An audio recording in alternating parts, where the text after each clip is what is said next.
Masama daw ba ang lagnat?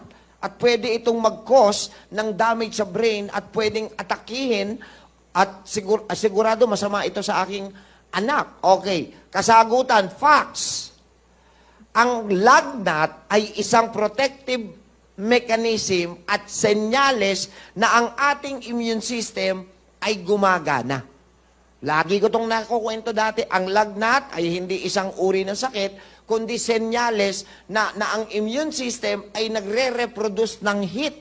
Gumagawa yung sarili mong immune system ng heat, ang tinatawag niyan sa English, temperature, paiinitin niya yung surroundings ng katawan dahil gusto niyang patayin yung infection sa init. So, hindi po bad ang fever. Ang karaniwan, ang lagnat ay good for sick children. Ibig sabihin ng may mga sakit dahil lumalaban yung init to fight infection.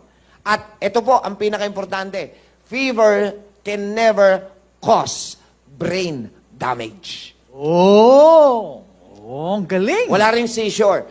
Ang sinasabi kasing convulsion, pag inabot ka ng 40 pataas, kaya nga dapat ang gagawin, pagka po tumataas ang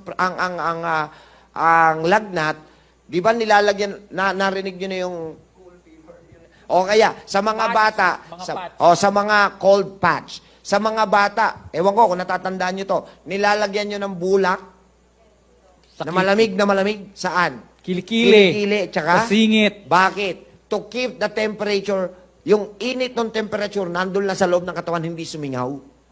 Kasi pag sumingaw yun, tataas yun, lalagpas ang 40. Pwede magkumbulsyon. Ngayon, pag hindi siya sumingaw, yung init ang papatay sa infection. Pakinggan nyo. Pag napatay na nung init yung infection, hihinto na si immune system na gumawa ng panibagong init. Bababa na ng kusa yung lagnat. Ayos ba yan? Ayos!